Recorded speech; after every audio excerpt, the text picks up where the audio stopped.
Mi nombre es Steven Muñoz Pincay. Soy estudiante de la Universidad Estatal de Milagro UNEM. Estoy cursando el segundo semestre de licenciatura en enfermería. En este video se les presentará los focos de auscultación cardíaca y pulmonar. Los focos de auscultación cardíaca son 4. Son aórtico, pulmonar, tricúspide y mitral. El aórtico se encuentra en el segundo espacio para externar derecho.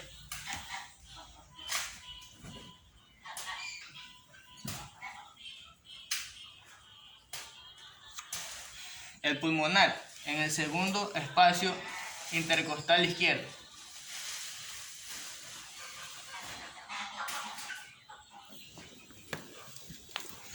El tricúspide en el quinto espacio intercostal,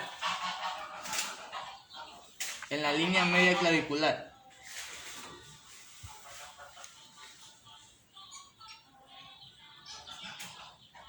Y por último, el mitral, también en la quinta línea, quinto espacio intercostal.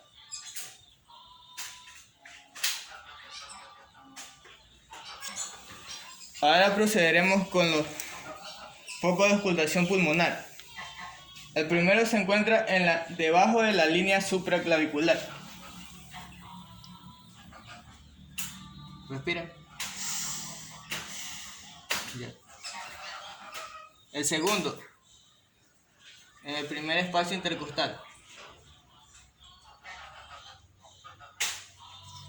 En el segundo espacio intercostal, tanto para el pulmón derecho como el izquierdo. El tercero, cuarto espacio intercostal, quinto, y sexto.